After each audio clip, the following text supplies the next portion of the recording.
Ассалаумағалейкум қазақтарым. Мынау шатып тұрған сопы бұл өзбек пе, тәжік пе ұқпадым әйтеуір. Тілін ұқпадым. Бұл былайша айтқанда, турасын айтқанда енді топас, мисыз хайуан, надан. Құран түгілі хадистерді оқымаған.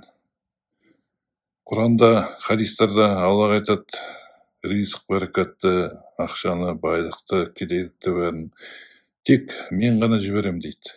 Ал енді бұл ақмақ сұлми халықты алдап, шайтанның шығарып берген ырымдарын таратып отыр.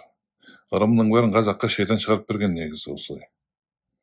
Сондықтан мұндай ырымдарға сенбеңдер, ширк жасамаңдар.